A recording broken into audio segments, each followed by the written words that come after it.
Hello, and welcome to Big Dumb Movie, where we discuss movies of the big dumb variety.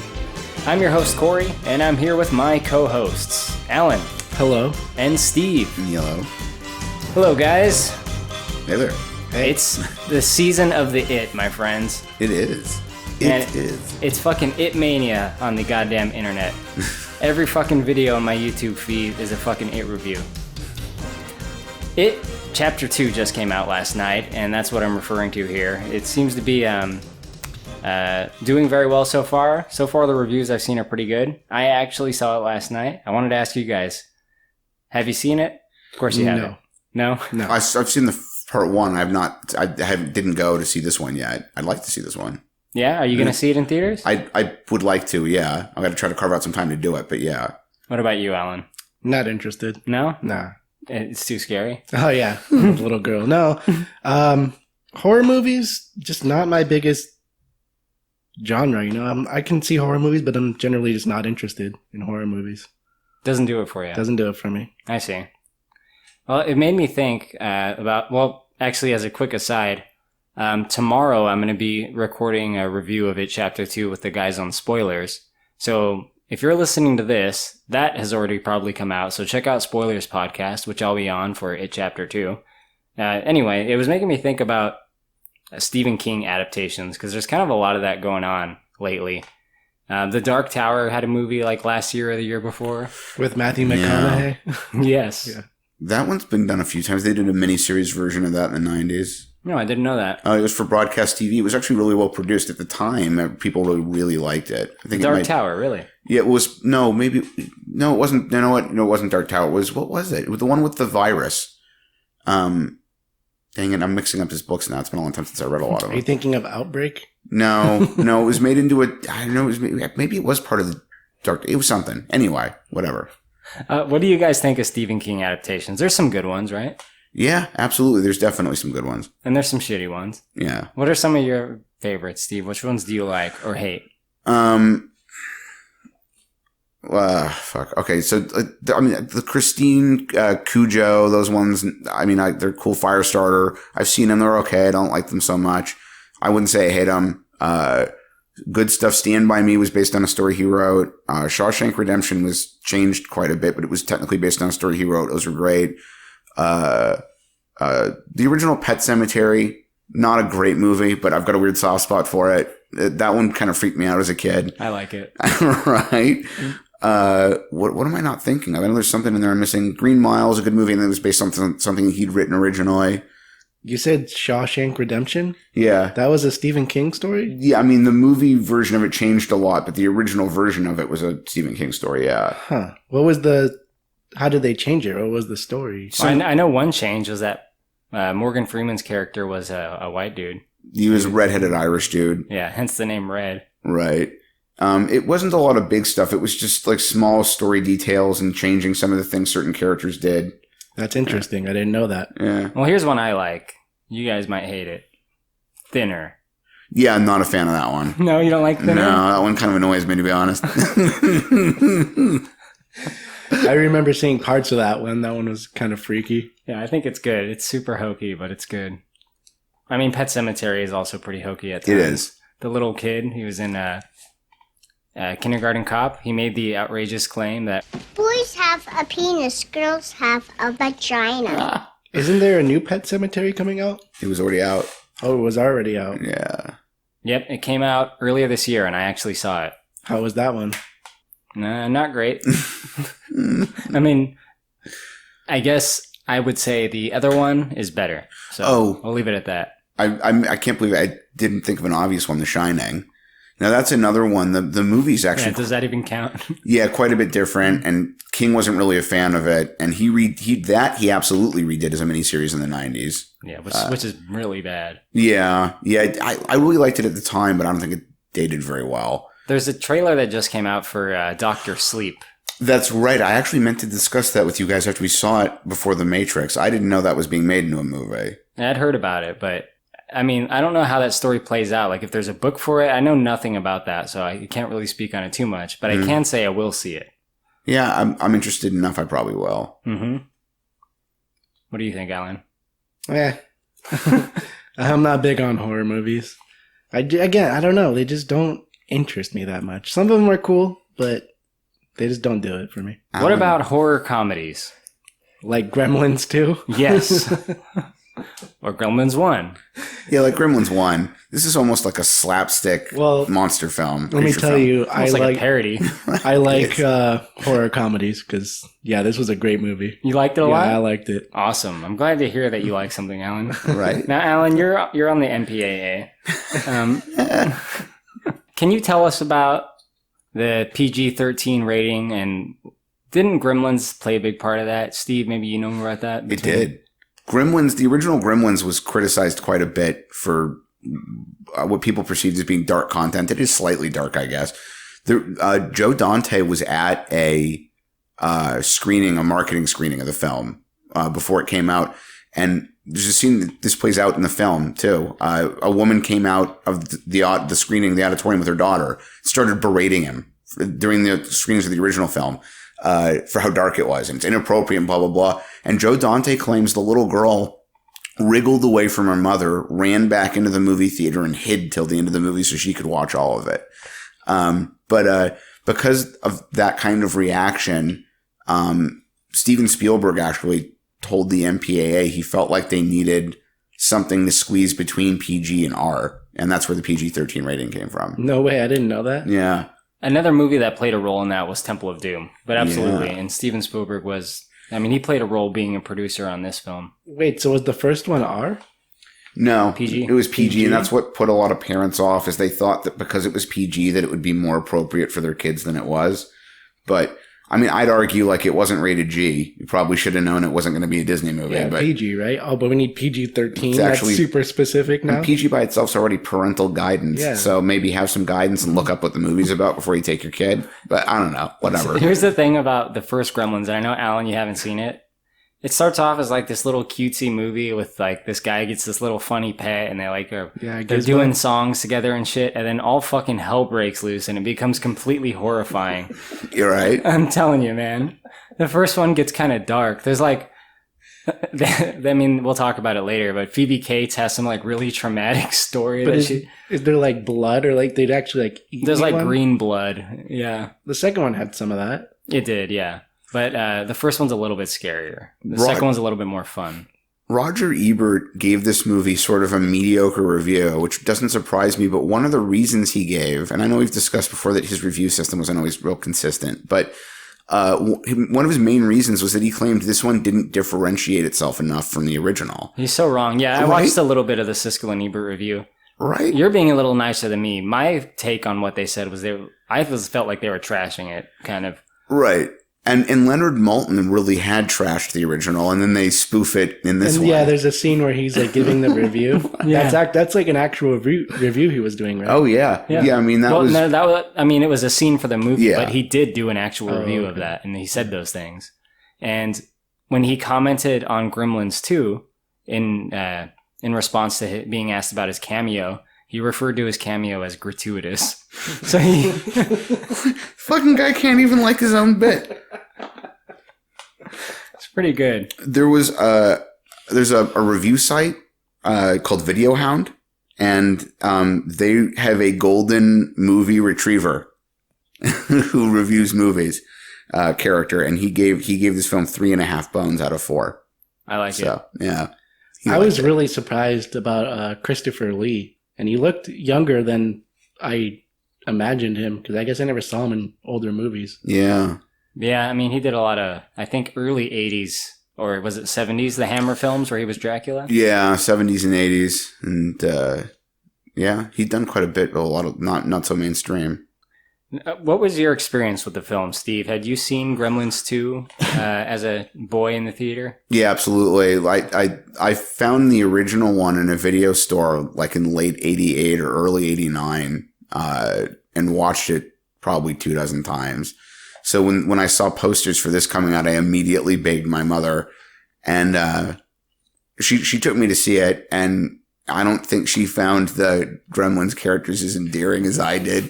Like she didn't have any like appropriateness concerns. She wasn't like, oh, I'm sorry I took you to see that because it was inappropriate. It was more just like they were obnoxious. I didn't like it. Like, but I loved it. Yeah. I still love it. Right. I do too, man. Right. When I was a kid, like everyone else in the 90s, I would go to the rental store like once a week or so, and I would get to pick out whatever I wanted. I started renting Gremlins 2 before I'd ever seen the first one. Nice. I think I've commented on this before on our podcast, but as a kid, I thought the higher the number, the better the movie was. So if it was a part 3, I would get it because I thought it meant it was the best one. Dude, the Fast and the Furious franchise is going to start churning out the best movies in human history. I mean, we're getting into 12s and 13s. How good is that? I think it's because I saw Terminator 2 at such a young age, and someone told me Terminator 2 is better than Terminator 1. Nice. And I thought that was a global rule, you know? I'm sure you were surprised when you saw Terminator 3. No, I was in high school. By then I knew. I got it, yeah.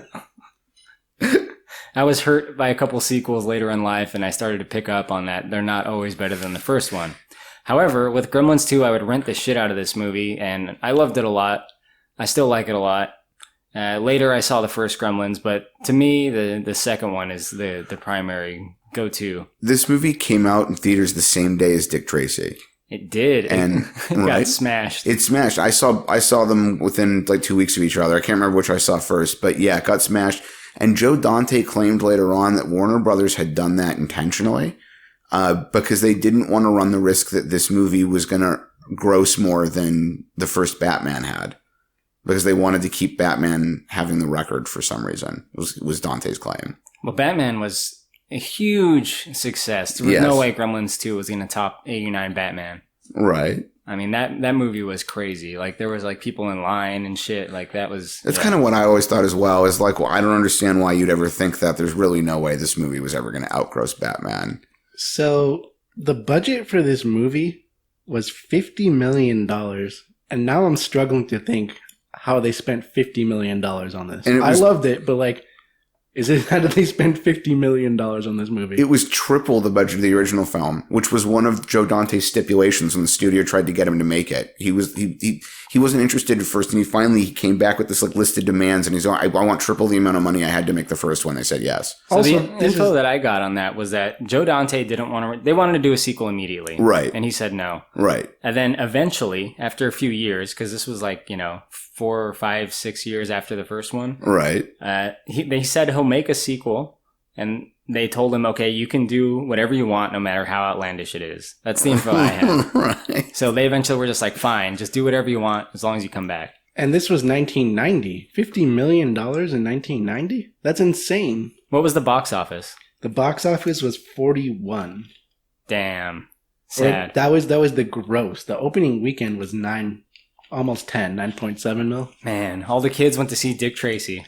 Yeah. But $50 million in 1990? That's huge. Crazy. Yeah, that's a massive budget for sure. It's still huge now. $50 million? I mean, me personally, I can see where the money was spent. I mean, they had some New York locations and shooting, and they built all these sets for this building, and the Rick Baker effects are just amazing. They must have put a lot of money into these little puppets, man. And I see that too. Like, when you said the sets for the building, they probably spent a lot of money on the sets. Yeah, that makes sense. It was going to cost even more. The one limitation I know they definitely put on him is the screenwriter they'd hired in Dante. Their original idea was to actually have the Gremlins get out into the city. And how hectic and chaotic would it be if they ended up in New York and the studio said no. Like, you can't do it. And that's when they had the idea to contain them into a building. Yeah, I mean, they do have a very small amount of that, but that would be tough to do. Right. I would kind of love if they spent more money on this, and I think it's the more they spend, the funnier to spend all this money on Gremlins. Oh, we spent $200 million making a Gremlins movie. One of the proposed other ideas I've heard, which is also apparently on the table for a potential another one they might at someday eventually make, is that Las Vegas in a casino. I wanted to have the biggest budget of any movie. Right? $1 billion. Yeah. On this Gremlins movie. That would be fantastic. That would be perfect. Well, let's go into the movie itself, I think. I think it's time. You guys think it's time? It's time for some Gremlins. So it starts off with a Looney Tunes intro. It does. Alan, do you remember the Looney Tunes intro? Yeah, You have thoughts? so it starts off like normal, and then they kind of start going like off script or what, like Bugs Bunny. It's not like a normal intro. It looks like it, but then it kind of goes off in a different direction. Yeah, I think they're kind of setting up like this is a cartoonish style movie. Yeah. I guess that's the tonal thing they're trying to set up. It's like more silly. What do you think, Steve? Yeah, it's just kind of a jar you. This isn't your normal movie. You know, we're gonna have a little fun here with the norm. Yeah, absolutely. And we get to see at the beginning Mr. Wing, who returns from the first movie. He is the shopkeep in Chinatown or something. Yeah, Manhattan, Chinatown. Yeah, and he's being visited by one Robert Picardo, who I'm just gonna call Robert Picardo. His character name is Forrester. Right. But I hear it so little being mentioned in the movie that I actually had to look it up. I loved this scene because the henchman, or the guy, not henchman, the employees, or he comes into the shop, and then they kind of just drop down a TV and like a VCR setup. Yeah, they drop down a CRT. Yeah, and it's like, oh, he wants to talk to you. Like, that's how the guy talks to you, like through this TV they brought. It's so ridiculous already. Did they pop in a VHS cassette? Is that how they did it? I think or was it so. supposed to be like a live feed? No, they set up a TV with a VHS deck. Okay. And he sets the whole thing up to play, Yeah. and then after he gets rebuffed, he gives the shop owner the TV. You can keep the TV. Yeah. Like oh, it's a Clamp. Yeah, it's Clamp. He's trying to make an offer on some land or some shit. Because he wants his land so he can build a building, but the guy won't give in. Yeah. He's been in so many movies and more than one Joe Dante thing, but God, this guy's resume is You talking nuts. about John Glover, Clamp? No, Picardo. Oh, yeah. Yeah. I mean, Picardo's the man. John Glover, too. He's been in a ton of other stuff, but not in years, I don't think. Like, Is he supposed to be a parody of Donald Trump? yes. Basically, yes. That's what I thought. Yeah. Definitely that type. Is it supposed to be directly him? He was definitely mentioned as at least an influence at some point. Okay. Yeah. It's a bit of a parody in any case. It's kind of but- funny, especially now since he's president. What an odd, like, it's kind of funny in a way. Yeah. We see Gizmo, or we see a little bit of Gizmo. My And boy. he's hanging out in the shop, and he's watching some Rambo 2. Or actually, First Blood Part 2. On the Is that TV the name of it? that the guys Yeah. left. No, I think he's watching. It's either the second one or I think it's the second one. it might be the third one. I think it's the one where he goes to Afghanistan. He's got the explosive arrows. Whether that was 2 or 3, I don't remember anymore. Gizmo's watching that on the TV the guys left that somehow has a cable connection. Yeah, dude, he's got cable. What's going on? Or it's a VHS. Whatever. It is kind of weird. Like, how did the cable get hooked up? Because they didn't hook it up when they brought it in, and Gizmo didn't get out of his cage to do it. Here's Rambo. Right? I have a feeling they popped it in upon exiting. They put in the tape. Well, yeah, thanks anyway. Let me just connect this cable for you. Apparently, Stallone did have to approve this, and he did, of course. He did. Yeah, the Right. use of them parodying. It's only Rambo. like, 5 seconds? Or it's not very long. Well, yeah, but, it comes back a little bit. Oh, yeah. Anyway, we get 6 weeks later, and we're introduced to one of the main characters, the Clamp Building. This building is a character. It is in a way, because it's like, it's wacky from the beginning. Because like when they start introducing everything, and you later find out the whole building is supposed to be like this smart future building. Everything talks, everything's automated. It's kind of like way over the top and wacky.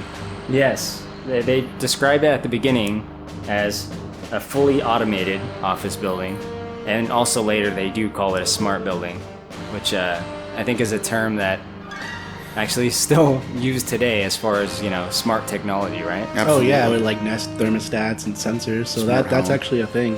Yep. Yeah. Mr. Wing has died in the meantime, and his shop's getting demolished.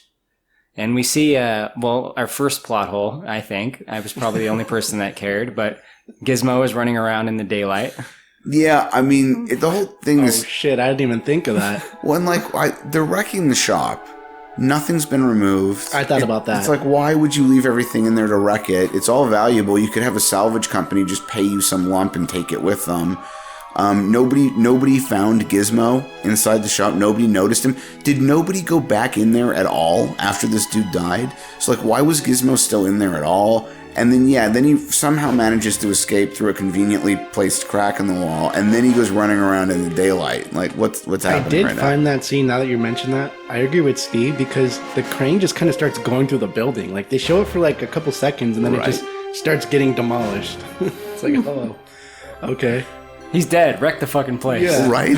And I love how after his death, it gets a bit on the Daily News as if this one random curio shop in old Chinatown is like such a huge landmark that it's got to be a news thing. It's being wrecked. Well, no, that made sense because remember they said that he was the only one left before. I guess that's clamp right. Couldn't like build anything. Right. It's like true. He held out for like forever. Right. Anyways. And we get our two actual main characters, Billy and Kate. Well, I guess Billy is the main character. Kate is secondarily main. Yes. Yeah. Billy is played by Zach Galligan, and Kate is played by who, Steve? Phoebe Cates. This was my first introduction to Phoebe Cates. It's a good introduction. Yeah. I think I'd already seen Drop Dead Fred at this point. I think. No, it couldn't have. It didn't come out until later. So no, this might have been for me too. Nice. Yeah. What do you think of their horrible corporate environment they work in? Oh, I love it.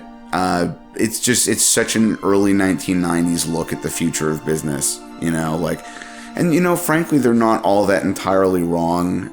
In other cities, especially in, I think, parts of Asia, it's a lot more common to find office buildings that have shopping incorporated into them and different types of businesses on different levels. And oh yeah, that's super like an Asian thing, right? And the idea that most of what's there is going to be as automated as it possibly can be is a world we're literally still working toward now. And it's kind of the funny goof that like they're so far ahead of the curve. They've got all this amazing tech, but none of it works quite right. Like Alan was talking about, it's kind of like the hover bikes in Dredd, or in Judge Dredd.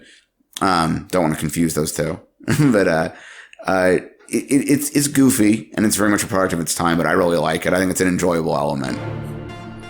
And we also get to meet a guy called Fred, who's basically dressed as Grandpa Munster. Yeah.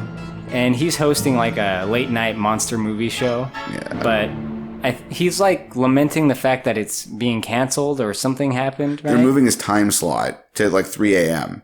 Oh, okay. So basically when no one's going to watch it. Yeah, exactly. That's what he says, I think. Yeah, basically like, the kind of people that are up at 3 a.m. watching TV are like, I don't want to know them. Yeah, I think he refers to them as like drug addicts or something. Right, drunks. There's a lot going on in this building. So in addition to having like their whatever corporate architectural office, they got a fully functional like TV station with and this is before tons of channels existed, but they got like a channel for everything. Yeah. This was a joke. The fact that they had like a cooking channel and an archery channel and all that shit. Those things did not exist in 1990. Well, and I'd imagine loosely influenced by NBC's building in Rockefeller Center in Manhattan, because that building likewise it's NBC's corporate headquarters, but they've also got a tremendous amount of studio space inside the building. In fact, that's where the show 30 Rock takes place. Oh, okay.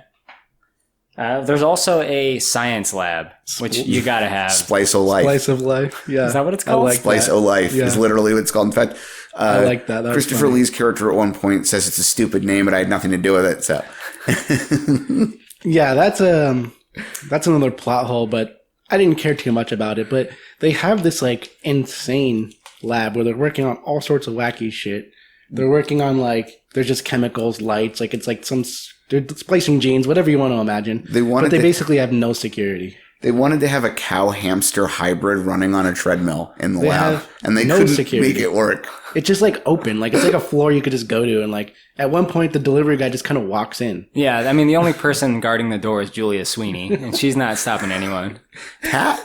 They got Pat guarding the door. She is basically playing Pat, right? These experiments are insane. I mean, this sets up the whole movie that they have no security here. There's a scene later on where, I think it actually maybe it was a deleted scene where I guess the Gremlins release animals from the cages in the lab, and the monkeys they had on set were so actually frightened by the Gremlin puppets that even though the trainers were calling them to come out of their cages, they wouldn't. They were clinging to the inside of the cages. You're scaring the monkeys, people. Right. Don't scare my monkey. This also... I have trained him since he was a little boy. It's like a French monkey. I don't know. Go ahead, Alan. Dude, I love this part. There's an important part here where they cut to Gizmo because he escaped the building, and one of the scientists finds Gizmo and basically takes him. Lewis from Terminator 2. Lewis from Terminator 2. Yeah, and that's his name in this movie too. Same character. Same character. I knew that when I saw it. I was like, that's the guy from Terminator 2, and he's using the same name. This movie came out the year before. Oh my god. Maybe he got so screwed up by what he saw in New York that he moved to Pescadero and became cross universes. Oh my god. And then when he's like really stunned when he sees the T-1000 because it has the same image as him, he thinks it's his brother who's dead. Oh shit, that's right. Oh, because he freaking cloned himself. Yeah. There's another thing. So Christopher Lee is the head scientist, Dr. Catheter, and he like walks up to the two twins and he goes, "How's the cloning?" And they're like, "Good." And there's like, two of them. It's like implied, right? Right. Like it's a clone. Oh yeah, Is that the joke? Yeah. I've never actually thought about it that way, but you could very well be right. Yeah. Yeah. So there's that science lab, and you're right, they do have Gizmo. Yeah. Billy gets kind of informed somehow, and we don't have to go into it, but that Gizmo is there. Yeah. He says to someone, and this is important, the 3 rules. Steve, can you remind us what the 3 rules are? Don't let them get wet, because it'll make them multiply in weird ways. Don't expose them to bright light because it'll kill them, and don't feed them after midnight. Exactly. Yeah, and these rules, which are vague, and which the writers, even in the original film, joked about being vague and strange, get played on later in the film. Yeah. They really make no sense. They joke about it when Billy tries to warn everyone, and the guys in the room are like, wait, if he crosses, like, if he's on a plane and he crosses a timeline, does that count? And they're like making jokes about it. Right. I love that it's so stupid they just acknowledge it. They're basically making fun of it. He says, oh, what if he eats something, gets like food stuck in his teeth, but then he swallows it after midnight? Does that count? What I was always wondering is, like, when does the time reset? You know, like, between what 2 hours? That was something that always mind-boggled me, even as a kid. Is like, they never explained at what point after midnight it's okay to start feeding them again. The only logical thing I could ever come up with is that maybe when the sun comes up. Just like the morning? Yeah, in between midnight and dawn. Because when the sun is up, it's the next day. But still, that's not a hard set rule. That's just something you kind of, like, Gotta figure out. Yeah. Hey, good luck. put together in your head and hope it's true. Right. Now, Billy does get Gizmo, and he just kind of sticks him in his drawer because he has work to do, obviously. I mean, they're reunited. Steve, how did they separate at the end of the first movie? Did he give him back to the shopkeep? Because they had a pretty close bond in the first movie. Yeah, the shopkeeper somehow, they never explain, finds out what's going on in that little town. And at the end of the first one, he shows up and collects Gizmo and basically says, I know you're well-intentioned, but you're not ready for this. Westerners aren't ready for this kind of thing. So, I think it's basically literally what he says. I'm not trying to be shitty, but, and then he leaves with Gizmo. So at the start of this film, they have not seen each other since the end of the first one. Okay. Yeah. Yeah, so they get their little reunited, and, you know, Gizmo's super cute, isn't he? Yeah, he's the best. He's adorable. He's voiced by Howie Mandel. In quotes, voiced. I mean, like 90% of his quote-unquote dialogue is just noises. You know, but this movie didn't have a lot of Gizmo. We get a couple scenes here when he finds him, and he's in the movie, but he was in a lot less than I thought he would be. Hey, it's called Gremlins, not Gizmo. Well, isn't Gizmo a gremlin? He's a Mogwai, He's Mogwai, buddy. which actually means devil in Cantonese. So they turn into gremlins. The gremlins are the bad ones. They're Yeah. different. Okay. Yeah, and it's definitely a Gremlins movie. But we'll get to it. So we'll do a slow build. And anyway, so Gizmo gets like just stuck in a drawer because Billy is gonna go on a date with this like super hot boss, right? Yeah, she originally starts like berating him about his work and not liking what he's doing. She forces him to add trees to the drawings he's doing of this new village that Clamp is building, even though they're not in the spec sheet.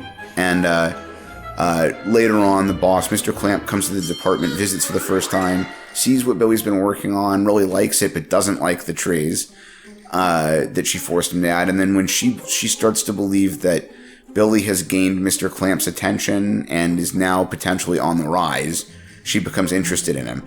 As a side note, she's been in a lot of weird movies, that actress. She's apparently like a realtor now. I had to look her up again to see what she was doing now, because I hadn't seen her anything for years. But one of the weirdest credits she has, I think funniest, is that she's the voice of Corbin Dallas's mother in The Fifth Element. God damn it, I was going to use that fact. I had no idea about Right. that. Oh yeah, if you listen to the voice, you can definitely hear it if you know that. The moment I saw that again in the resume, I'm like, absolutely, that's her. Yeah. I can hear it in my head. Corbin, sweetheart, you got broken fingers, you can't punch my number? Hi, Mom. 17 messages. And don't tell me your machine is broken again. Those things are good for 1,000 Like, yeah. I would love to be a realtor and just tell people I was in Gremlins too. All right, do you know, I forgot to mention, talking about the opening, do you know the factoid about the footage of New York at the beginning of the film? No. The aerial footage of New York from the beginning of the movie is actually footage they took from Superman 4. Oh god. They shot that footage for Superman 4 and they just I was borrowed hoping it. you were going to say Teenage Mutant Ninja Turtles. So. Nope. That's very similar. I could see that. Yeah. Quick note, we forgot to mention that Billy, he got Gizmo from the lab that had no security because they were trying to like do weird experiments with him. And this comes in later. Absolutely. I love the experiments and I'm kind of excited to talk about it. But Billy goes on a date and he goes to, one of those really fancy Canadian restaurants that everyone goes to. This is one of my favorite jokes in the movie. And Dante and some of the producers in an interview back in 2002 actually commented they specifically thought that a lot of the culture and cultural references in this film had finally started to get old enough that audiences wouldn't know what they were anymore. But it was such a big deal late 80s, early 90s to have these restaurants, these super upscale but themed. Like themed restaurants, but they're expensive. And everything's boutique. And this one it was a plan. It's like, it's a Canadian restaurant and they specialize in fish that they scale at the table. Like they descale the fish while you watch. How cool is that? And while they're in the restaurant eating, they get presented with a chocolate mousse head. And he's like, and when the opening shot in the restaurant, one of the waiters walks by, he goes, a Gretzky party, eh? From Wayne Gretzky. And he offers him an antler. Oh, would you like an antler? You like some antler shaving or something? I'm like, if you have any, like, because I was a kid at the time, so I can remember some of it, but like, if you have any concept of what was happening in the early 90s, I thought that bit was fucking funny. I never thought it was funny as a kid because I had no idea what it meant, but absolutely, it's great. It's really funny now. His boss is really coming onto him strong, right? He's got the whole foot in the crotch. Oh, yeah, it's obvious. Yeah. She's like, wants him. She just wants power, I guess, but yeah, she's coming on pretty strong. Anyway, Gizmo is like not into being in a drawer, so he's like, I'm just gonna go like cruise this building, see what's going on. Yeah, this whole movie is really Gizmo's fault. He told him to stay in the drawer. He would have come back and got him in the morning, and none of this would have happened. It only happened later, because Gizmo gets Yeah, out. Gizmo's a good boy. He started this whole thing. He should have stayed in the damn drawer. Well, it's what happens when he gets out of the drawer, I think, is kind of amusing. Go ahead. Because he ends up watching a repairman, Gomez Addams, by the way. That's the guy who played Gomez in the original Addams Family. Try to repair, he's bitching about what he gets paid. And then he tries to repair a drinking fountain that's spraying water all over the place.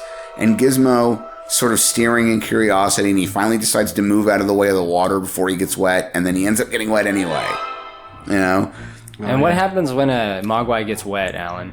He has a very intense seizure, and other gremlins like pop out of his back. Mogwai. Mogwai, but then they turn into gremlins. They do. What's a gremlin? The gremlin is what they turn into after they've been in their cocoon. The green, scaly ones, slimy ones are the gremlins. Okay, so when they pop out, they're still Mogwai. Yeah, they're other little furry gizmo-looking creatures. Okay, yeah, you're right. The problem is, they're evil as fuck, right? And they always are in both movies. Gizmo never gives birth to other Mogwai that are sweet like he is. So it's always like these evil, fucked up, mentally ill ones. How come Gizmo doesn't go into a cocoon and turn into a gremlin?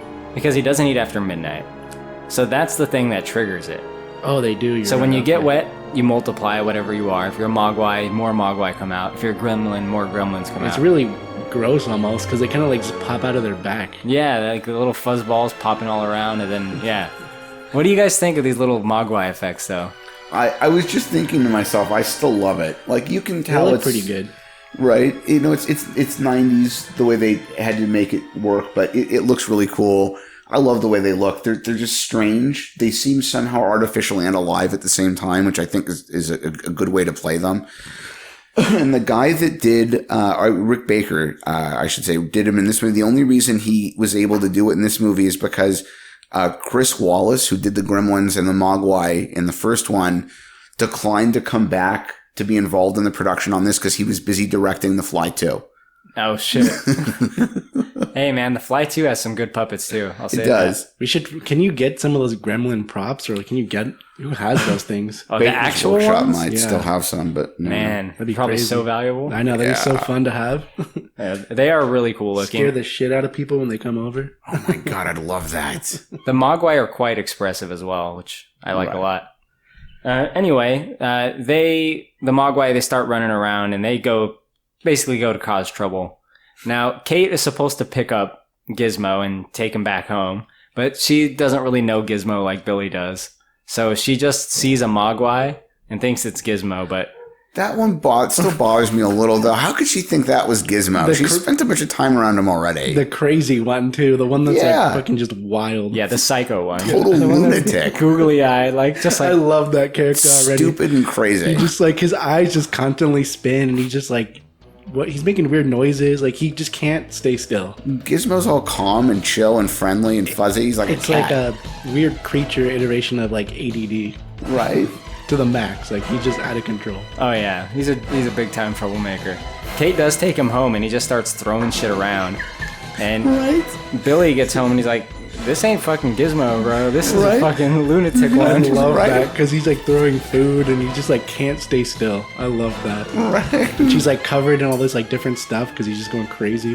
What's wrong with you? That's not Gizmo. So they realize there's trouble at hand, obviously, because now there's more of them. So Gizmo must have gotten wet. They know the rules. So they go back to the office, and that's where the little evil Mogwais are kind of up to no good. They go to like a Froyo stand, which that was also a thing that was ahead of its time. Oh, God, yeah. They go to Penguins, dude. It's a Penguins.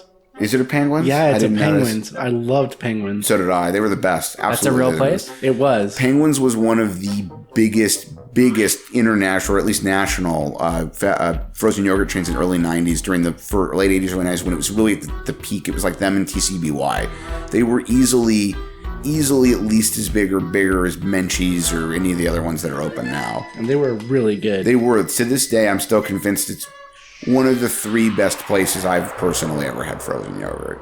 Damn. Yeah, it was really delicious. But these little guys are eating, and they're eating after midnight. So that's a problem, right?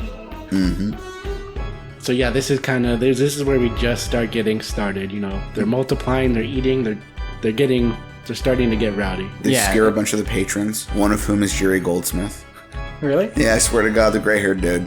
Wow. The music guy, right? Yeah, the composer. Wow. Well, since they're eating after midnight, they become gremlins. And this is where it gets a little gross, right? So when they become gremlins, they do the cocoon thing and they hatch, and it's really slimy and the effects look really good. And I guess they their evilness increases like exponentially, right? Like they're not just like, you know, they'll fucking kill you if they feel like it anyway. And they're spiky and they're like bigger. They're like almost like Zergling looking little things. Yeah, the Zerglings. They'll rush you for sure, bro. They have long claws. Like they're like evil monsters now. Yes. They're gremlins. Like yeah. And their first thing is they want to torture Gizmo for some reason. It's always the first thing they want. And the first one, too, the first thing they want to do is torture Gizmo. Yeah, fuck you, Gizmo. Right? So fucked up. That's like their parent in a way. Right? Exactly. And especially as a kid, I was always like, oh my God, they're hurting Gizmo. Like, Gizmo is so nice. right? They have Gizmo on a copier, and they're like just scanning fucking pictures of Gizmo. He's like trapped. That was such like a 90s torture method, wasn't Right? it? And well, why did the bright flashes of Xerox light not bother Gizmo? I thought that was kind of fucked up. I thought they were like torturing him because like wouldn't that hurt? And he does sort of mumble something about the light hurting his eyes. That's what I mean. Like, I thought that was like a fucked up scene. One of the big warnings is always bright lights will kill them. And they're just fucking scanning them like constantly. Right. Photocopier gags. I mean, that was just a thing, right? Remember Toys, your favorite movie, Steve? Yes. Then LL Cool J is photocopying that one girl's face. Oh, yeah. Yeah, people photocopying their butt. Yeah, their ass. Yeah, Gizmo gets photocopied. There used to be a website that got shut down a long time ago. It was called catscan.com. And it was just people scanned pictures of their cats. Like, and it got shut down eventually. It was so dumb. How did it get shut down, though? I wonder. Such a simple idea. Yeah, so they're torturing Gizmo. They're torturing Gizmo, and then they slowly start spreading throughout this huge building. Now, I don't know if we set it up enough, but this building is massive, massive. It's a big skyscraper in New York. A lot of floors, a lot of things going on. It's like 80 floors, yeah. Yeah, 80 floors. It's the perfect place to cause havoc because they can do all these different things. Yeah, absolutely. And that was the compromise when Warner said we can't do it where they're going to be infesting the whole city. Like, that's just too much. And their next idea was, well, what if they were contained, but it was in this gigantic intelligent office building? That has a freaking cable radio or a cable station, has the lab, it has like restaurants, it has like everything. Right. Now, Billy tries to warn Robert Picardo that there's some shit going on, and, he doesn't believe him at first, and that's when they start fucking with him. Yeah. While they're fucking with him about the rules, and they're saying, like, oh, what if he has a sesame seed stuck in his teeth, and then it swallows it after midnight? And they'd gotten Billy arrested the day before that. Because before Billy even tries telling any of them about that, when he and Kate realize what's happening, he just immediately goes into the building, sees what's happened at the yogurt stand, and then tries to shut the building's water supply down.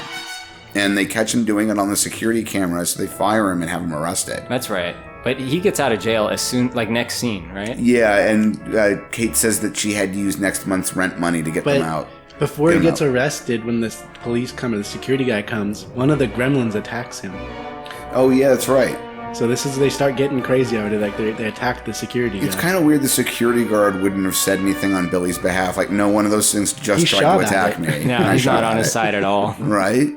I like when Billy's getting out of jail, too. Like, they're taking in, like, a group of mimes into jail. Oh, yeah, that was a weird scene. And there's very subtle, like, physical humor. Like, the mimes are being put into jail, and then, like, Billy takes a flower from one of the mimes, and then he gives it to Kate while he's talking to her, and she just takes it and throws it on the ground. It's really good. Like, little shit like that I really appreciate. When she's pissed because at that point she thinks he went and slept with his boss. Right. Yeah, but she is wise enough to put that on hold until they figure out this whole gremlin situation. She's been mad from the beginning because she said this was going to happen, or she was, like, concerned about all this. Yeah, I mean, she went through some shit in the first movie. And now it's happening again. Yeah. But what I was talking about before was when they're in the control room and they're all kind of fucking with Billy, like, oh yeah? So there's all these rules, right? And then out of nowhere, boom, the fucking control panel breaks open and some gremlin just starts fucking mauling one of them. It's so awesome. Yeah, he just pops like through the fucking controls. There's sparks everywhere and he just starts going off on them. Yeah. At one point he punches one of them, knocks him out. Yeah, that's right. The gremlin, the gremlins will not just claw you or like throw shit at you. They will straight up like punch you. All right. They got like no arm, like muscles, but whatever. Yeah, anything they can do to fuck with you. The gremlins start going crazy. And then Billy figures out, or he tells them that they don't like light, so they have like flashlights they can like scare them off with. Yeah, they have like, little means of getting by them. And flashlights is like the main one they employ. There's also a cooking show that's going on in the meantime, which is pretty funny. Steve? The bit with the cooking show is really funny, I thought, because the woman who's hosting is sort of a knockoff on Julia Child, but clearly way more about like quick recipes using the cheapest crap you can possibly find. Like the first recipe she's showing the audience how to make is canned bean dip wrapped in bologna, which she insists on calling bologna. Yeah. And And like, but then she's making something or other that needs a little sherry. And she's pouring the whole bottle? Yeah, she's like, some people use like 2 tablespoons, but I use way more. Well, she's pouring almost the entire bottle in. And then throughout... And she also pours herself a glass separately. Yeah, and then she pours herself the glass, and then she eventually gets to the point where she's just drinking right out of the bottle. Yeah. And like every time she moves from one part of the counter to the next, she takes the bottle of sherry with her. And With like, a full glass. Yeah, she's right, just drinking. by the time they get chased out, which we'll get to, but she gets outside and they're interviewing her on the news, she's like drunker than hell. You can tell she's sloshed. That's good. That's good continuity right It there. is. But there's a great scene here where there's this big pot in the middle of the stove where she's like, whatever she's making. And then out of nowhere, again, here comes one of the gremlins and he just pops out of the pot, like out of the food. He just pops out and she starts screaming. And How all did hell it get breaks in there loose. without being noticed? And how long can it be in a hot pot without getting cooked to death? No, the rules like are so vague with Gremlins. Like it could be anything that you can't get into, and it's just in there. It's right? Yeah. Like there's literally an audience watching this pot.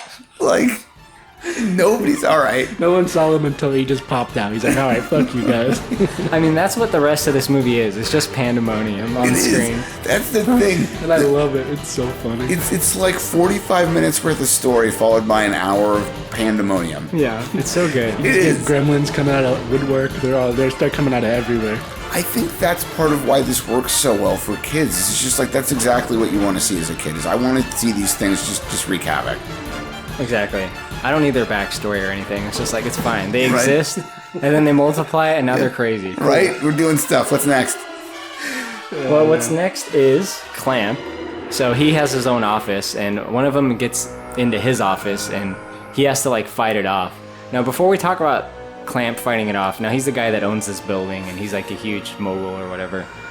What do you guys think about his character? Can you describe him a little bit? Either one of you. I was honestly a little confused about his character. Now, he's obviously supposed to be like arrogant. He's selfish. He's all about his building and his company. So yeah, he's supposed to be what, the antagonist, Sort of. But I mean, not completely. that's what I mean. Not completely. Like I didn't really hate him. Like I thought he was supposed to. They had to kind come of off a as. confused approach to their conception of him, and I think it created that effect. The character was meant to be much smarmier and more dislikable. like you could get that little hint of it, but he Yeah. actually helped out. And at the end, he was like kind of cool. And then for some reason, they decided to make him a little bit friendlier and warmer during rewrites or something. And yeah, what you ended up with was a mix. It was because of the actor, actually. He played him really optimistic, so they rewrote him around the actor, actually. Oh, interesting. I didn't know that was what happened. But he had those little hints, like he's all like selfish, he's like a dick almost. But yeah, he is all not about like, quite. getting his land and, his It's all about his publicity building, and yeah. the Clamp name, but still at the same time, he's always like super optimistic and like, Maybe that's it. Yeah. Right. Well, and like, sometimes he's willing to help. So, I don't know. yeah, he is to a degree, and he's very okay with the situation. Like he's He's like, not- I get it, Gremlins. He's like, this could work. Gremlins, we can make some money off this. He's like a whole new land development. He's like that kind of guy, He's like, So he's like kind of just a weird character. he is, Yeah. and he encounters a gremlin in his office. I love this part. He has to like fight it off. Do you want to? Yeah, so it basically starts attacking him, and I think it like jumps on him.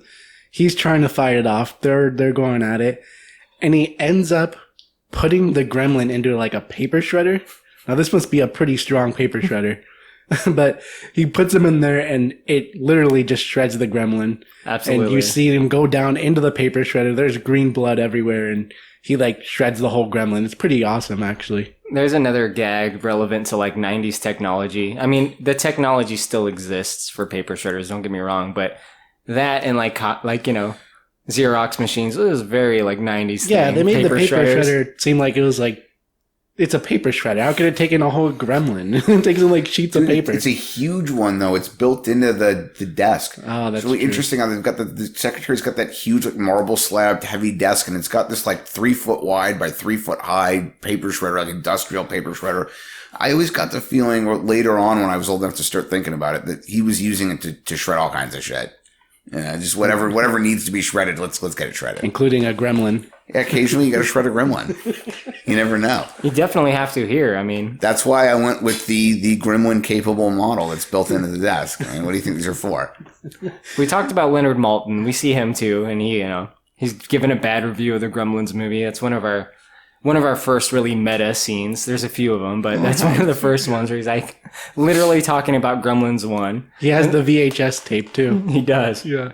And they just straight up attack him. Yeah, the gremlins come up behind him, and this is where it gets crazy. The gremlins start coming out of everywhere. This is where it gets crazy because they find their way into the genetic research lab. And I think, like, this is where... Have you guys seen the Key and Peele sketch where they're talking about making Gremlins 2? It's like yes, the guy comes into the boardroom and he's telling them all what they're gonna do. Yeah, that's funnier than fuck. Dude. Wait, what is that? I'll show you afterwards. Okay. But suffice to say, they mention all the Gremlins that we start to see moving forward. So in the research lab, they got potions for everything, right? You got like a vegetable serum. You got a bat serum. You got a serum for everything. They got a spider one. They have one that makes you immune to sunlight, which comes into play for the story.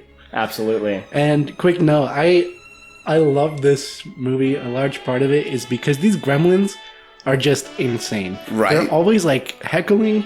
They're just drinking shit, including in the lab. They have no fucking sense of control or boundaries. They're just fucking basically wild animals, and they're hanging off the roof. They're breaking shit. It's just they're doing basically whatever they want. It's hilarious, including just drinking shit with no consequence. Or they end up transforming, but they just don't care about anything, even self-harm. There's a scene where one of them opens a drawer and it says acid and it says "do not throw at face." And the other gremlin just throws it at his face. And then let's see what happens. The gremlin whose face it gets thrown into, he's hurt, so he goes down off screen, and then Phantom of the Opera mask. He comes back up with a little Phantom of the Opera mask. I love that. I love that. And they're just always laughing and just the way they heckle, dude. They're just insane. Right. They just plow through that lab, dude. It's so funny. Let's talk at least about a couple of the serums they take. One of them is the Bat Serum. Steve, why don't you tell us what happens with the guy that takes the Bat Serum? He turns into a gremlin bat. He grows a huge set of leathery wings, and his forearms sort of turn into those batty, clawy wing attached things, and he hangs around in the lab for a few minutes, just flying around doing weird shit, because it takes until the brainy one comes around to give him the injection that allows him to go outside. One of them just drinks. So one of them takes a serum with a picture of a brain, and he also curls down and clutches his stomach off screen. And when he comes back up, he has little tiny glasses. Right. And he has a British accent. He's sort of British accent. And he's voiced by Tony Randall, who was on The Honeymooners, among other things. But the voice Randall did for him made him sound a lot like somebody there's a guy named Charlie Rose. I don't know if you guys are aware, he's a political talk show host, and Larry King type stuff. The way they kind of had him speak was he's this super intellectual.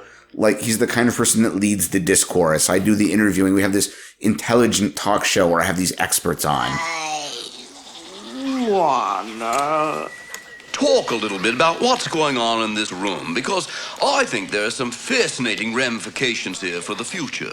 When you introduce genetic material of research quality to a life form such as ours, which is possessed of a sort of, I hesitate to use the word atavism, but let us say a highly aggressive nature. For example, that fellow over near the, I believe that's a common bat of the order Chiroptera, the only mammals, I might add, capable of flying. Because he's the smart one now. He has glasses and he drank the brain serum. Right, and then he injects Bat Gremlin with this stuff that keeps the sun from bothering them. Right, it's supposed to be only for nocturnal animals or something like that. Right. They mentioned that, I think, as a way to get away from them all taking it. Right. And one of them takes a spider serum and turns into a spider. Yeah, the spike one. He has spikes on his back. Yeah. So there's a little moment with the Bat Gremlin that I thought was so fucking cool as a kid. He flies outside through the wall, and it just leaves the perfect Batman 89 logo. Yeah, it's the Batman logo. I noticed the Tim Burton, the exact thing. Right. It's so good. Now, the bat one goes outside, actually. It's like the Yes. only instance of these things going outside. And he starts like fucking with people, and he sees characters from the first movie, the Futtermans. Yeah. Yeah, he was the drunk, the plow operator in the original one. And, his encounter with the Gremlins really PTSD'd his ass. And he's been not dealing well with it ever since. And then now he and the wife are visiting New York, ostensibly, partly at least, to see Billy and Kate. So yeah. I like how the bat one goes out too, because Mr. Futterman like gets him stuck in some cement. Yeah, and the bat one manages to fly a little bit away before perching on like a cathedral and hardening so into he turns a gargoyle. into like gargoyle. Yeah, right. Epic. Yeah. This is the point where, well, it's approximately the point where the film suddenly stops. Oh, yeah. Which one of you wants to take it? I'll take it. So I think it's when Christopher Lee, or one of the scientists, they're talking, and then the picture starts to get messed up. Like it's like freezing and like cutting, and you think something's wrong. Like, well, it's like the film reel broke, right? So like it looks really weird, and obviously it's interrupting the movie. And then you hear the Gremlins, and you see them making like finger shadows, and you could tell like the Gremlins are messing around, and they're supposed to be like in the theater, I think. Yeah, they wanted it to seem like they'd invaded the theater, and it's interesting that the streaming and disc versions run it with this. Yeah, they showed piece, that because for the original home video release on VHS, they replaced it with a similar sequence where it looks like they've made your VHS deck stop working, and then it makes it look like they're trying to change channels. And the bit with Hulk Hogan isn't in the home video version. No, you get John Wayne. John Wayne, they go to a John Wayne movie, and they hired somebody to dub John Wayne's voice to get him to say what they wanted, and then it comes back from that. And in subsequent home video releases, like on DVD, they reinserted this bit and made the VHS bit a bonus feature. And I've always thought it should be the other way around. I kind of want to see the VHS one, because I saw this one with Hulk Hogan, and they're like doing the theater. I've only seen it on YouTube. Even my rental version as a kid had the film reel breaking. Yeah. Interesting. Some of them did, depending, I guess, on which batch of VHSs you got. It was really interesting. If you got the new batch, then right. Oh yeah. So then it actually cuts to like they're in a theater, and this is where Hulk Hogan threatens the Gremlins. It's pretty great. I'm gonna put it in here. Mr. Hogan, we have Gremlins in the projection booth. Could you help us? Gremlins in this theater now? Okay, you guys, listen up. People paid good money to see this movie. When they go out to a theater, they want cold sodas, hot popcorn, and no monsters in the projection booth. Do I have to come up there myself? Do you think the Grimsters can stand up to the Hulkster? Well, if I were you, I'd run the rest of Gremlins too, right now. Sorry, folks. It won't happen again. What'd you think of the Hulkster, Alan? It's pretty funny, right? It was a pretty funny cameo, because he ripped off his shirt. And he says, what's the line? He says, like, oh, you already put it in, huh? Yeah. It just played, but yes. Yeah. He's like, I'm going to get you guys or something. Yeah, and then he, like, threatens the Gremlins because they're messing with the film reel. It's pretty good. We go back into the chaos after that, after the Hulkster, I guess, scares the Gremlins. I want to talk a little bit more about the serums, right? So there's... Because this is kind of some of the best shit in the movie. It is. For some reason, one of them takes a vegetable serum, and he's just like a vegetable gremlin now. Like, he has him on his head. Yeah, it's meant to help grow more durable vegetables that can be shipped without getting damaged during shipment. And it's turned this tomato, one of the scientists is showing the others, into like a rubber ball, basically. And then when this gremlin injects himself with it, it makes him grow vegetables on his face. And this is why I love them, because they just, like, don't give a fuck. Like, They just drink everything. There's no consequences. They're just doing whatever they want. There is one that takes like an electricity serum, which I guess turns you into an animated like lightning bolt for some reason. Yeah, an animated lightning bolt. All right. Which gets promptly trapped inside the phone system, right?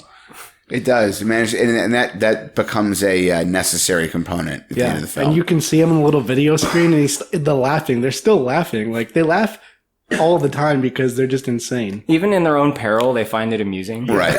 Yeah. There's a subplot here we don't need to talk much about, but Grandpa Munster, Robert Prosky is the actor's name. I can't remember the character's name now.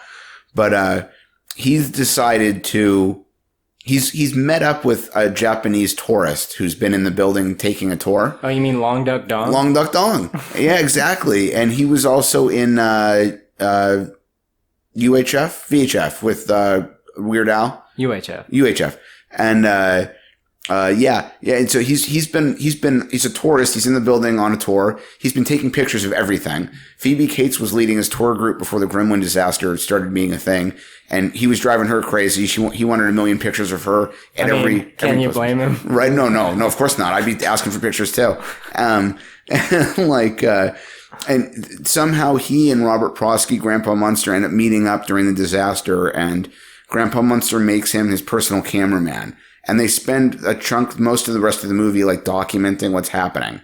And they turn it into like a newscast. They kind of take over part of the TV studio. And then they start interviewing the smart gremlin. Yeah, and the smart gremlin gives him an interview, which I think is one of the best scenes in the whole movie. It's so good. The other gremlins are like powdering their face for like the makeup, like as if they work on the show. Right.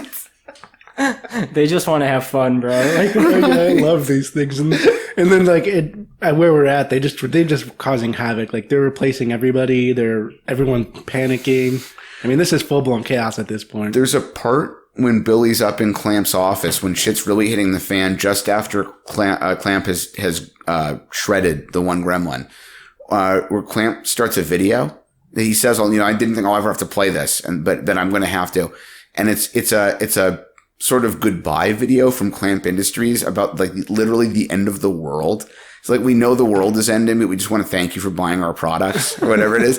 And they decided to incorporate that into the movie. It's hilarious, but they decided to incorporate it because Joe Dante, I think, or one of the producers, discovered that CNN actually had a pre-recorded message that they keep in a vault specifically for a scenario in which we're guaranteed the world is going to briefly end. That's really creepy. It is. That's why I bring it up. It's really weird. Like, if they find out an asteroid's coming or something's going to happen. What's on there? I want to see that. Right? Yeah, I've never seen it myself, but apparently they keep it in the company vault. It gets updated every so often and is literally only there in the event that we know things are going to So if you see that, like, oh, fuck. Yeah, like the world's over. Confirmed the world is over.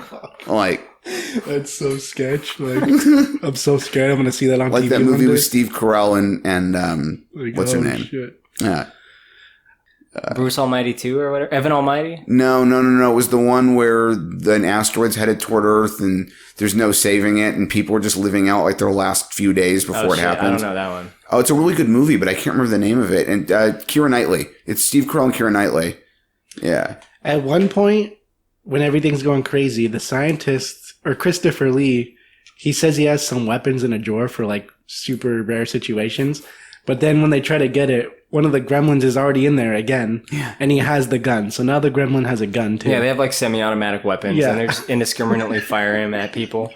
I don't know if they're really trying to like hit someone or just like it's just fun to them to just fire at people. You know? A little bit of both. That's kind of the way they are. Like just firing guns. We get another serum scene where a gremlin takes a gender serum. Oh, and God. we get our first female gremlin. So they're before they're asexual, right? And it's like a gremlin in drag. I don't know. Is it a female or like a drag? They make it look gremlin? Purposely, I think, as much as they can, like obviously a male gremlin with a wig and a dress. Like, like the least convincing drag of any species ever. And the red lipstick and just like... Oh my God, dude. This fucking gremlins.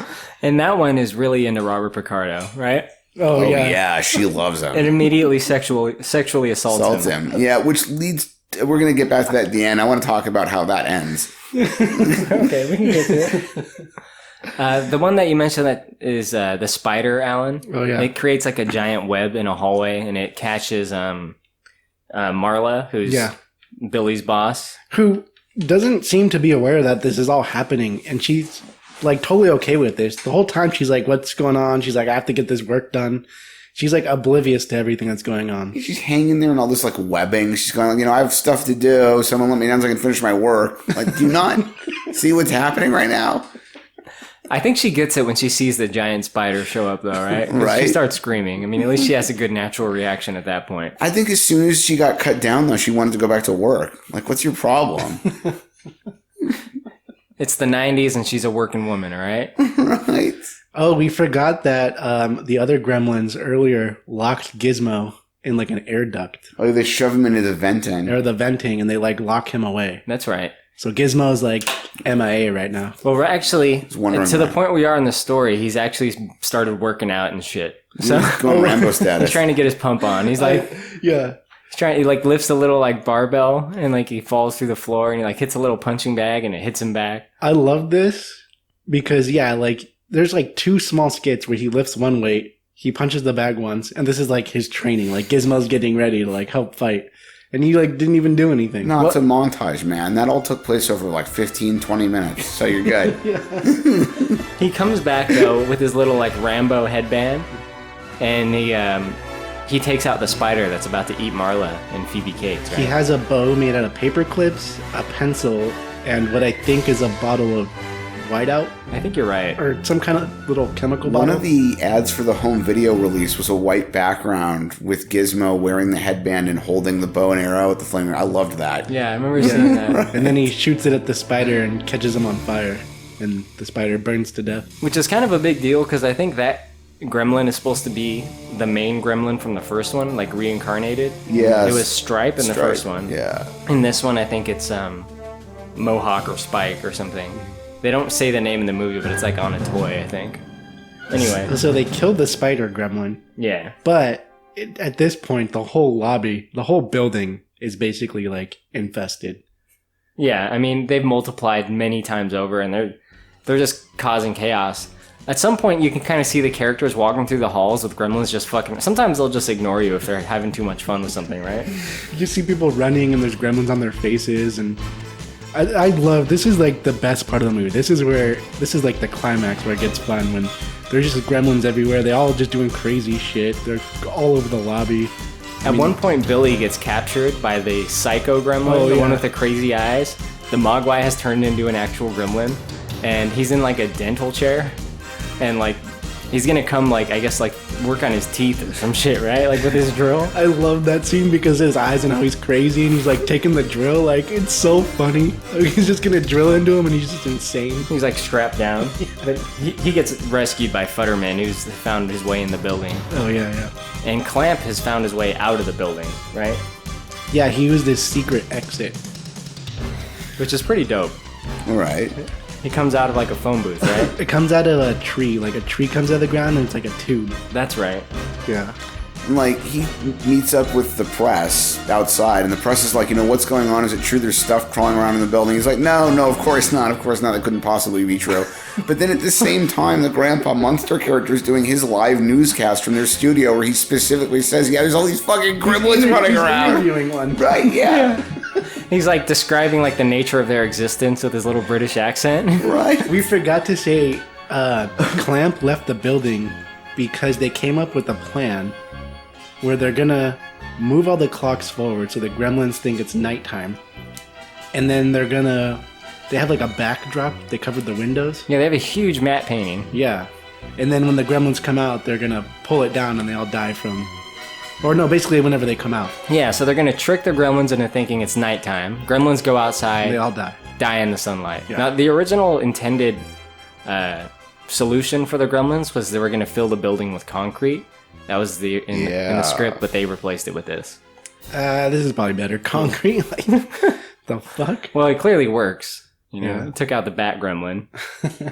At some point here, so like Billy and Kate are reunited, and someone says something about Abe Lincoln. Steve, you remember this part? Oh, this part was way weird. So Kate is just like ready to go. Yeah. Can't give up now. Washington didn't give up. Lincoln didn't give Please. up. What's wrong? Oh, don't mention Lincoln. Something terrible happened to me one year on Lincoln's birthday. I was 6 or 7, and I remember I had the day off from school, and Mom had let me go to the park.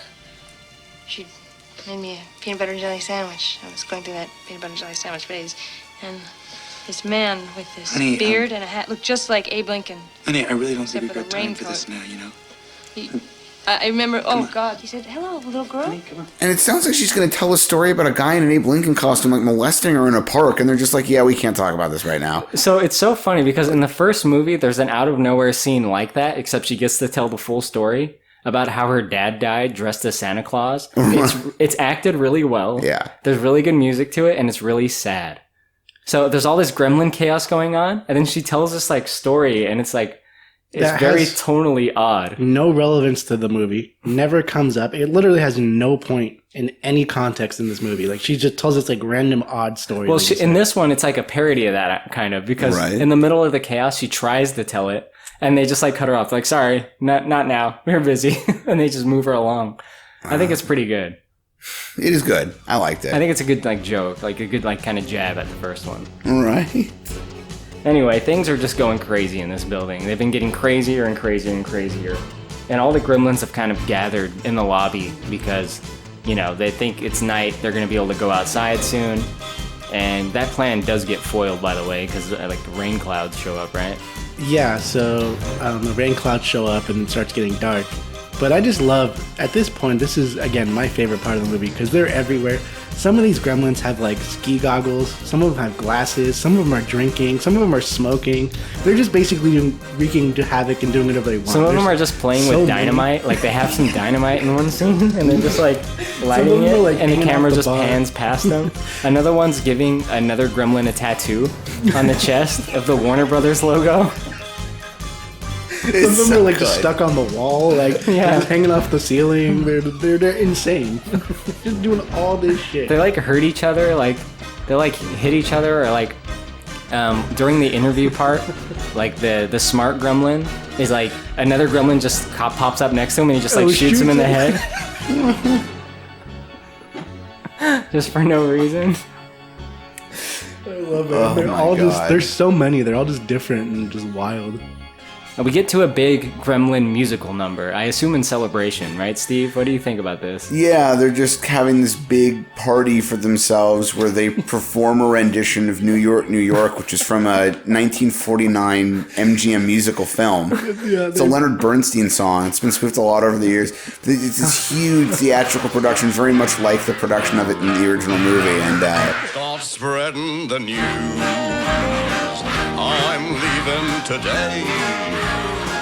I wanna be a part of it.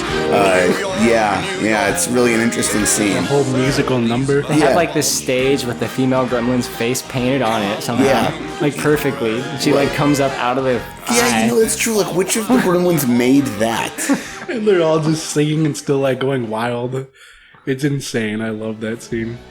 They're hanging everywhere. They're on the walls. They're singing this music.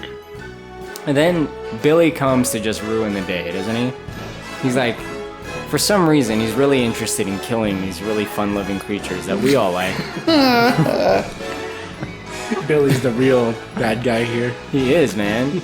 He decides it would be best to spray them all with a hose, a fire hose that exists in the building, since they're all in a centralized location at this point, and unleash the electric gremlin on them to fry them all, right? The electric gremlin got trapped in the phone in the secretary's office. So he's going to transfer the line to the phone where they're at, and then it can like touch the water and zap everybody basically. Does that science hold up, Steve? I mean, electricity and water will definitely shock you to death, so yeah, sure. What about an electric gremlin, though? Has it been tested? Has it been, I am not aware of any professional corporate R&D testing on the electrical gremlin and the phone line method. I don't think phone lines are meant to hold that amount of electricity, though, because they operate on, a volt or two, so, probably not a system. I think if you ran that much electricity through a phone switch, you'd just fry something. It'd just explode. Yeah. Like you'd blow up the building and cause a fire. I like how the gremlin is trapped in the phone because it's on hold. Like it's like a it's like a virtual That's the other prison. thing is because you put it on hold, it's now trapped in this one phone, and they could transfer it to a different phone. What? No, that definitely doesn't hold up. I love when they show it. It's like electricity, but it's in the shape of the gremlin. And he's still like laughing. He like doesn't even care. He's just like, ah. Well, they fry all these fuckers, right? They kill him with this guy. Oh yeah, they spray all the water, and then they let the electric one loose, and everybody just gets like zapped like 1,000,000 volts. They're all melting. It's that part. They all like end up melting. It's kind of creepy, or they turn into like goop. The effects are so good in the melting scene. Yeah. It's like gory, but I guess it's passable gory because it's not human gore. But it is like gory because they're like turn into like they basically melt or like their fried. flesh melts. Bones, green goo. You see like dripping and lots of slime. Up. There's a lot of moisture going on. This is PG-13, so you can do that. It's properly rated. No one can fucking bitch, okay? Right? According to the MPAA's irrational, almost incoherent, and completely inconsistently applied rating system. Take that to your bosses, Alan. Right. Damn it, Alan. Then Clamp shows up. Apparently, I guess during this commotion, he's been training to be a SWAT team officer. Because he leads the charge of like all these SWAT guys with guns, right? Yeah, they come in now. How convenient. And Clamp is leading them. And he ends up slipping. He's just like a corporate Donald Trump guy. Like, why is he in the SWAT team? Like, who gave this guy You're letting him rifle? go in with you because he owns the building? Makes no sense. Give him a gun. Get this man a gun immediately. Right. One of the guys ends up shooting one of the gremlins too. There's like one shot where he shoots one bullet because it like moved. Yeah. And he I think it's the only it. use of a gun against a gremlin. Yeah. You're right. Actually, from a human, I should say. Human to gremlin. This is the only known instance of human against gremlin violence on film. I mean, usually they just shoot each gun other. violence. They shoot each other, man. It's the gremlin community has a big problem with violence. Gremlin on gremlin violence is a serious issue. It's a cultural thing. I know. But at this point, I mean, they're basically dead. They save the day. It's all over. Except do. you think it's all over. Except that there was one that was tucked away that still lives. The one you forgot about. The drag queen gremlin. Yes. This is where it ends horribly for our old friend, the security chief, because he's now trapped like on the 71st floor in a bathroom for some reason. I don't understand why he can't leave the bathroom, but he's trapped in this bathroom with the female gremlin, and it wants to marry him. And it shows up. Dress. It's got a wedding dress, which came from God knows where. I don't know where the fuck you find that. And it wanders in humming to itself. And at first he seems horrified and slightly disgusted. And in the last moment before the camera goes to credits, he all of a sudden is like, well, you know what? I actually might be into this. And it's like, what part of this could you possibly be into? Like, I want you to pick out the part about this. I'm sorry, I don't pick out other people's sexual proclivities, but there is nothing about this situation that you should be even remotely potentially excited about. No. You don't sexually identify as a gremlin? Right? This guy sees this twisted, green, slimy lizard. It's like an iguana that walks on two legs, these huge teeth and claws. It's wearing a wedding dress. You're like, yeah, I'll do that. Right? I'd have sex with that. Sure. No, you wouldn't. Steve, don't kink shame Robert Picardo. Right? We should find him. Hey, you're that guy that's into gremlins. Oh my God. Oh, I've seen that guy in person twice.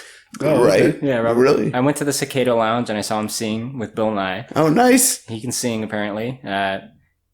He sings in Star Trek Voyager in some episodes. That's right. Shoehorn that in. I also saw him at Monsterpalooza. Oh, wow. Yeah. The original ending of this film, Billy's dad was supposed to show up for a visit, and he was going to give Gizmo a wetsuit to prevent him from ever getting wet again. Well, that'd be kind of smart. I don't know. His inventions never really work, though. Yeah, exactly. Yeah.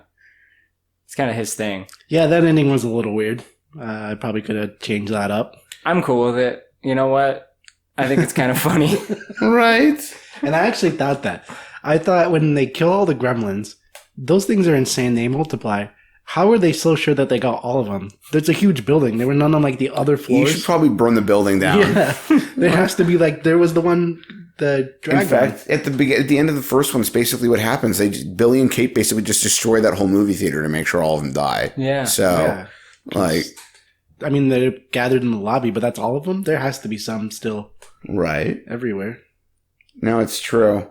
Steven Spielberg made them cut the movie down because he thought it had too many gremlins in it. No, it didn't have enough Gremlins. Right? That's true. 3 of the Gremlins were actually going to at some point like help Grandpa, whatever his name is, co-host his show, and they cut it. And that's the end. That's the end. Now, you guys, this is going to be another easy one. 2 easy ones in a row. In Gremlins 2, who do you think is the Jesus character? It's Gizmo. It is. Yes. It's twice I've gotten it right. We solved the mystery, boys. It's got to be Gizmo, right? It's got to be Gizmo. Gizmo's my personal Lord and Savior. I'd do anything he asked. I worship Gizmo. I do. You remember when Clamp said, like, he sees Gizmo and he's like, you know what? I look at him and I see merchandising. Right? The 4 little suction cups hanging in a car window. Oh my God, that was everywhere. Everywhere. I'd put one in my car now if I could find it somewhere. I had a Garfield one. I love it. All right, guys, it's time for our ratings. I'm messing things up. I'm sorry. No, okay. Alan, what's your rating of Gremlins 2, The New Batch? I'm going to give this one... I'm going to give it 8 out of 10 Gremlins. I really liked this movie. Yes. It was really funny. It was enjoyable. It didn't take itself too seriously. Yeah, it's wacky. It doesn't make sense. None of the Gremlins, they seem to come out of nowhere. The ending was a little weird. The beginning I thought was a little bit too slow. When I was watching it, I was like, okay, when is they going to start turning into Gremlins? So I thought the beginning was a little slow, but overall it was a lot of fun. Those Gremlins were hilarious. Just the way they're acting, they're hanging off the walls. There's like different ones with different suits. They have a wedding dress. Like, it's just out of control. There's no rules in this universe. The Gremlins just take over this building and it's so much fun. I love that line. There's no rules in this universe. That's so true. I am going to go with the spoiler system rating from our old friends, the podcast Spoilers. I'm going to give it a yes. This is a really good movie, but I don't want to give it like a certain number of points because, I don't know, I just want to say that I like it a lot, and that should be enough, you know? It's a really good movie. I prefer it to the first one. I love the effects in this movie as far as the practical effects. The puppets are really good. It's funny. It's something I have a lot of nostalgia for. It's just a good time, just like Alan said. It's like you can just put on Gremlins 2 and it's just kind of crazy and it's like awesome. And there's a lot of little stuff. There's so much going on in this building that you can always kind of catch something new. And that is a bonus. Steve, what do you think? Numerically, I'm going to match up with Alan. I'm going to go with 8 out of 10 Mogwai. I love this movie. I've always loved it. It's ridiculous, but it's supposed to be. It comes off as a spoof because it is. It's everything I wanted it to be as a kid. The nostalgia factor for me is strong as well. Probably helps my feeling for it. But like, it's so stupidly entertaining. As to Alan's point, like the Gremlins are gremlins. Like the concept of gremlin is something that, to my understanding, the pilots came up with during World War II to explain mechanical failures in their planes that otherwise they couldn't find a reason for. Just the Gremlins did it. And it's something that Spielberg played to again. There's a very famous episode of The Twilight Zone with William Shatner in it, where he's on a plane, he sees what effectively amounts to a gremlin. Or John Lithgow, depending on your generational. Yeah, and they remade that segment for the movie, which Spielberg, I think, was a producer on.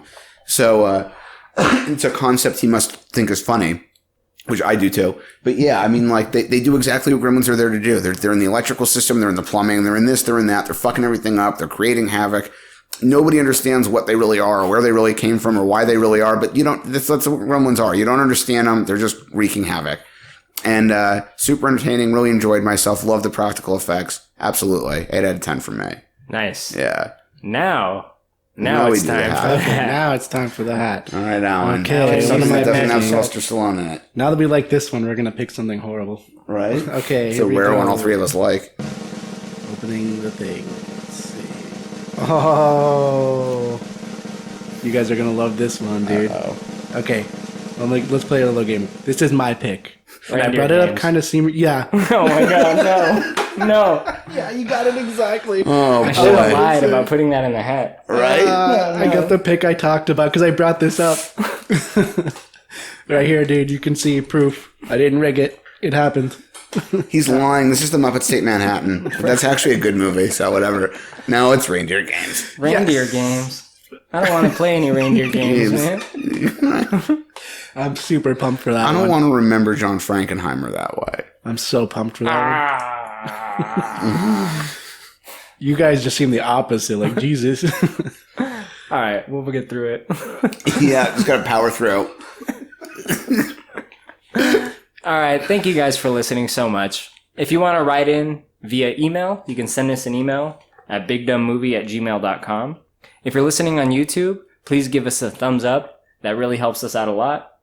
We have an Instagram page, Big Dumb Movie Podcast, where we post clips from our show, memes, other shit you post on Instagram. It's kind of a good page. I'd recommend checking it out. I don't mean to brag, but it's kind of all right. The admin's he's a cool guy. Yeah, he's a we know him. And here's an important one. If you have iTunes, if you're listening to us on Apple Podcasts, leave us a positive review. Leave some stars and some words. As they say at Spoilers, that also helps a lot. Helps move us higher in the list of podcasts. So we would appreciate that very much. Thank you very much for listening. We will see you next time when we do the unfortunate film, Reindeer Games, that Alan picked. I'm super excited for that. See ya. See ya. 1, 2, 3, high five for the 90s kids who had a crush on Topanga the way I did and rock LA lights to be like Mike, and then we'll clip a top star to the spokes of your bike and just ride to the city to find a library to grab some goosebumps. Those books were so scary. TRL on MTV, hell, high fives for JTT, hands up if you love 16-bit, or if you ever had a friend who had frosted tips. I heard as if from your girlfriend's lips that says she's all that and a bag of chips. Beat your best friend bad at Mario Kart and knew the fifth Planeteer had the power of heart. You had a thing for Kimberly, you knew Rocky loves Emily. Hands up for the good old days before the YouTube or the MySpace craze. When kids used to play outside without the iPads or the Kindle Fire. Hands up for the good old days before PS6 or the Xbox 8. Hands up if you want a high five, get your hands up cause I need a high five. High fives for boombox and Walkman and pumping your kicks before you ever start walking. Collecting pogs and sipping on some scissors. And Reptile was your favorite lizard. Grew up the same time Tupac blew up and wish you took a ride on a magic school bus. And Doug was dope. I'm on the grind like I'm rocking soaps. High fives for Funyuns and Fun Dip and Slater and Zach were the crew that you run with. Still finish the line every time to say West Philadelphia, born and raised. Hands up for the thief on Cookie Crisp. Oregon Trail on the 5-inch floppy disk. If you caught Tamagotchi fever, you had the Yikes pencils and Trapper Keepers. Hands up for the good old days before the YouTube or the MySpace craze. When kids used to play outside without the iPads or the Kindle Fire. Hands up for the good old days before PS6 or the Xbox 8. Hands up if you want a high five, get your hands up cause I need a high five. High fives if you love high fives, or if you've been to the sentence but not a psych. And if you're born in the 80s but grew up in the 90s, and our gang was spanky and stymie when it was okay to be a He-Man woman hater. When you told your friends, yo homes, I'll smell you later. If you ever tried to be fresh, like real fresh, man, fresh to death, this is the song that never ends.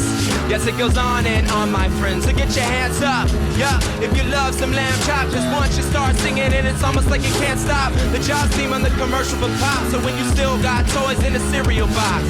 Before the internet and everyone's home, technology meant you had a pager and a payphone. Hands up for the good old days before the YouTube or the MySpace craze. When kids used to play outside without the iPads or the Kindle Fire. Hands up for the good old days before PS6 or the Xbox 8. Hands up if you want a high five, get your